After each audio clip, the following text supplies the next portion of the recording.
আমি অর্পিতা চক্রবর্তী। তোমাদের সকলকে স্বাগত জানাই সাতকাহনে।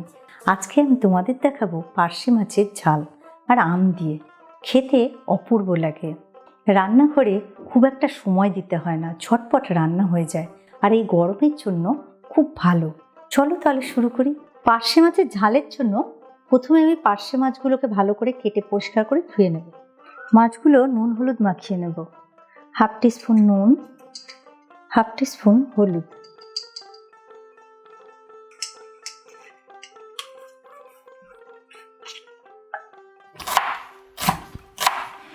মাছে পেঁয়াজ দেব, খুব অল্পই দেব, তো পেঁয়াজটা একটু কুচিয়ে নিচ্ছি,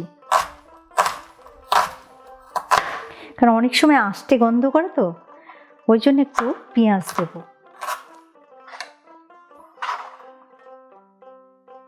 আমি এই পার্শের ঝালটা আম দিয়ে করব, তাতে করে এর টেস্টটা খুব ভালো হয়। তোমরা চাইলে টমেটোও দিতে পারো।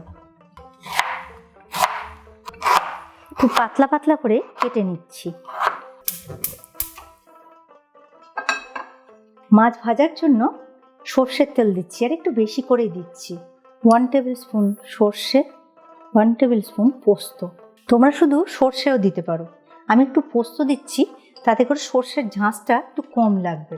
জলে ভিজিয়ে রেখে দেব। তোমরা চাইলে সাদা সর্ষেও দিতে পারো, তাতে ঝাঁঝটা কম হয়। মাছ আস্তে আস্তে ছেড়ে দেব, যে কটা হয় সে কটাই দেবো। এখন আমি যেহেতু ননস্টিক প্যানে করছি, তাতে করে একটা কোটিং আছে, এতে করে মাছ চট করে ঝরবে না। তোমরা যদি কড়াই করো তাহলে একটু নুন দিয়ে নিও, তাহলে মাছটা আটকাবে না।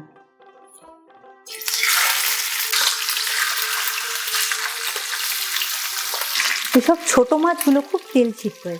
দেখো আমি কিছু দিইনি, তো দিলে আর তেল ছিটকোতো না। এর মধ্যে যদি একটু সর্ষের তেল আমি মাখিয়ে নিতাম, তাহলে এতটা তেল ছিটকোতো না।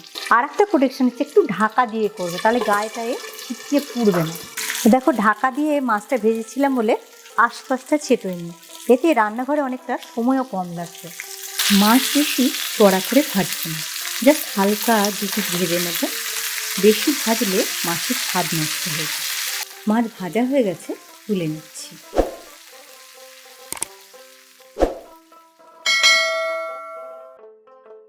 পোস্ত সর্ষেটা ভিজে গেছে, ছেঁকে নিয়ে গ্রাইন্ড করে নেব।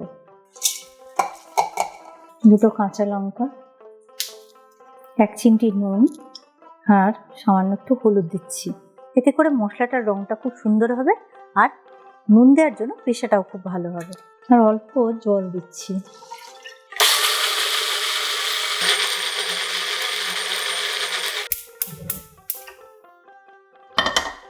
টু টেবিল স্পুন মতো সর্ষের তেল দিচ্ছি।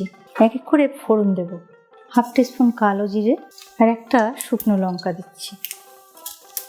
একটা পেঁয়াজ কুচিয়ে নিয়েছিলাম, সেটা দিচ্ছি। তোমরা চাইলে স্কিপও করতে পারো। এর মধ্যে এবার 1 টিস্পুন নুন দিচ্ছি। মিডিয়াম টু লো ফ্লেমে একটু লালচে করে ভেজে নেব। আমের ফালিগুলো এবার দিয়ে দিচ্ছি। এখানে অর্ধেকটা আম আছে, কিছুক্ষণ কষে নেব।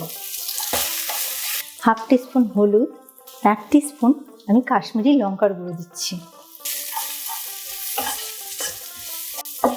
লো করে দিয়েছি, তা নাহলে মশলাটা পুড়ে যাবে। জাস্ট একটু হালকা করে ভেজে নেব। আর দিচ্ছি সামান্য একটু চিনি, যেহেতু আম দিয়েছি, টকটাকে তাহলে ব্যালেন্স করবে, নাহলে অতিরিক্ত টক হয়ে যাবে।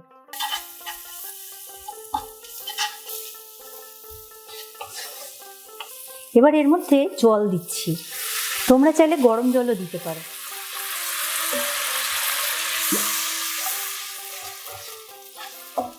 সর্ষে বাটাটা এবার এর মধ্যে দিয়ে দিচ্ছি। তোমরা চাইলে ছেঁকে দিতে পারো। আর দিচ্ছি একটু বাটি ধোয়া জল।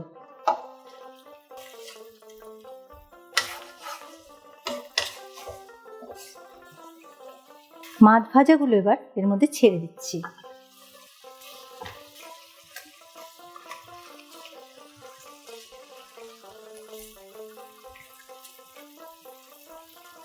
আর একটু জল দিয়ে দিচ্ছি, কারণ মাছগুলো একটু সেদ্ধ হতে লাগবে। আর একটু সর্ষের তেল দিচ্ছি।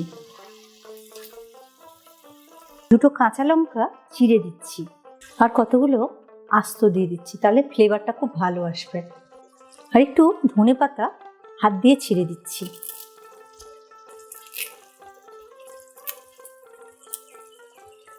ঝোলে দেওয়ার পরে 2-3 মিনিট আমি একটু ফুটিয়ে নিয়েছি, বেশি করবো না তাহলে মাছটা একদম ভেঙে যাবে। এবার গ্যাস অফ করে দিচ্ছি, ঢাকা দিয়ে মিনিট 10 রেখে দেব, তাহলে ফ্লেভারটা খুব ভালো ঢুকবে। তারপরে পরিবেশন করব। তৈরি হয়ে গেল পার্শে মাছের ঝাল। আম আর সর্ষে বাটা মিশে একটা অপূর্ব স্বাদ আর গন্ধ পার্শে মাছে আসে, খেতে অপূর্ব লাগে। অবশ্যই ট্রাই করবে, আর কেমন লাগলো কমেন্ট করে জানাবে। খুব ভালো থেকো তোমরা সবাই। ফিরে আসছি খুব শিগগিরই নতুন রান্নার রেসিপি নিয়ে।